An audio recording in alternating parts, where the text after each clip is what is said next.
ask you what this word means. It's quick for us as parents to say, go look it up. But they look it up, you know, on a tablet. They look it up on their phone. How about a dictionary? Use a dictionary so they know what the word actually means and read the different definition of the word. It's easy to say, go look it up on the tablet, which is, you know, they don't mind doing that. But put a book in their hand and actually search for the word. A lot of kids don't know how to do that. But we teach our son how to do that, opposed to using his cell phone or tablet. Well, he don't have no cell phone no more, but using his tablet, you know, to look it up. We encourage him to use the dictionary. So that's important as well.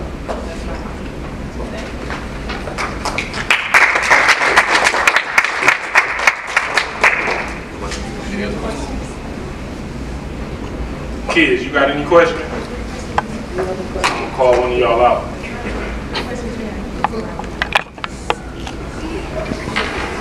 Dave, you got any questions for the panel? Stand up and ask us a question.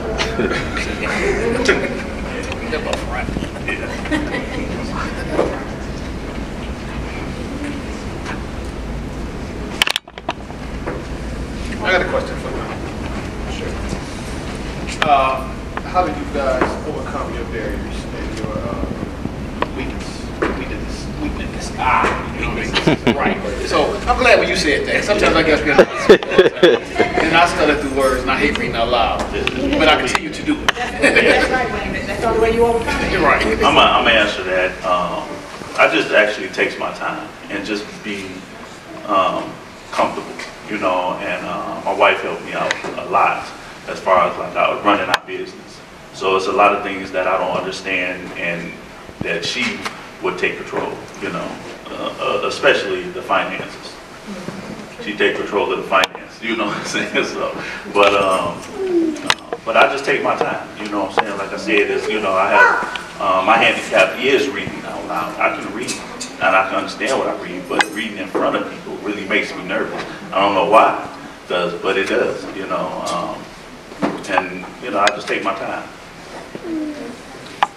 And I'm gonna just shout out Keith, because most men won't sit up here and say that their wife is who runs the finance. But that's usually the person who's better at running the finance. Right. But honestly, what helps me overcome my barriers is just re-examining myself and ultimately facing it. I try to face the mirror, you know, every day. Learn something, see what needs to be worked on. Try. I might try and fail. I might try and fail multiple times, but you keep trying until you get it. And just in life in general, if you want to do something, if you sign up to do something, if you commit yourself to something, finish it, stick it out. That's pretty much been the biggest thing. One thing though, you cannot, and I used to do it a lot, I still do it a lot, but you can't like shy away from who you actually are. And it's for two reasons. It's so you can, you know, have some pride for yourself, but then also be able to know your strengths and your weaknesses. You won't be able to correct anything or get to those next levels without addressing it. So yeah, just keep facing your fears, just keep facing yourself. Half the time, we're the ones that stand in our own way.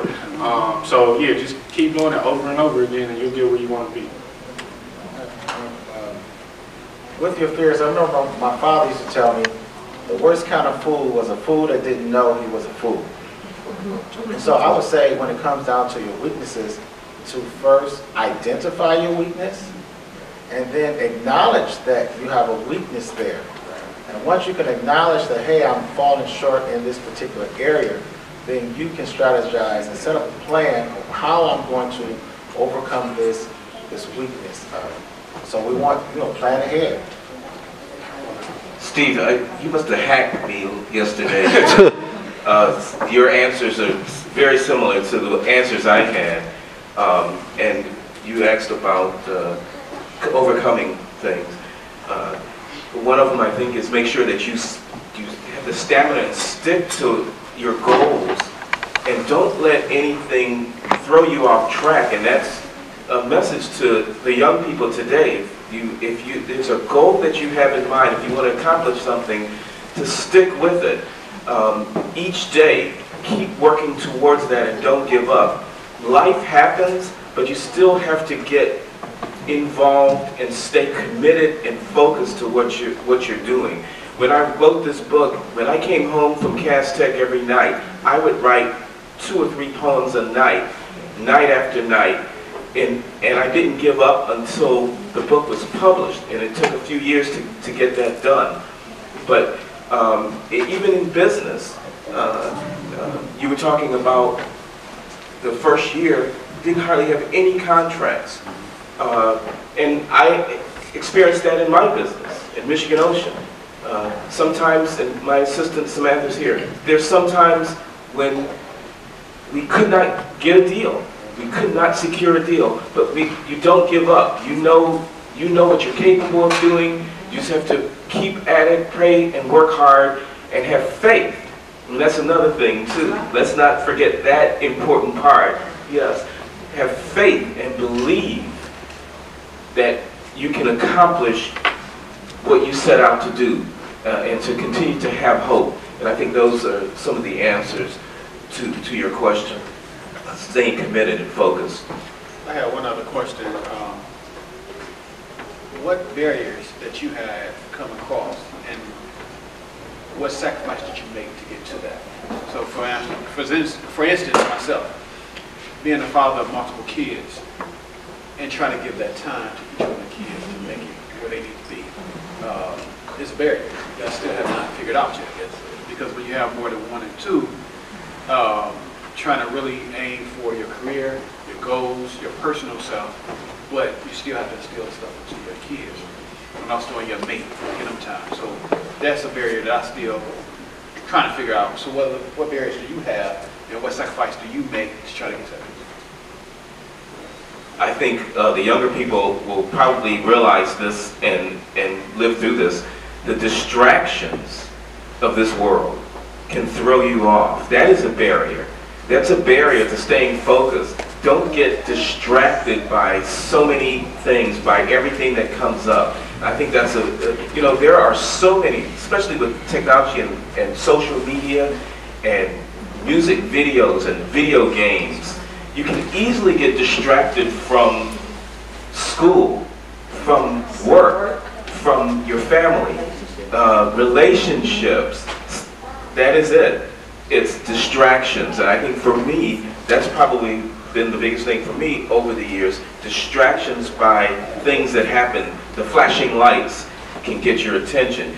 You know why they put flashing games in casinos and loud bells and whistles? It's to get our attention.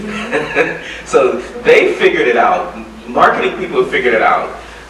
When you look at the ads, they're very flashy because they want to get your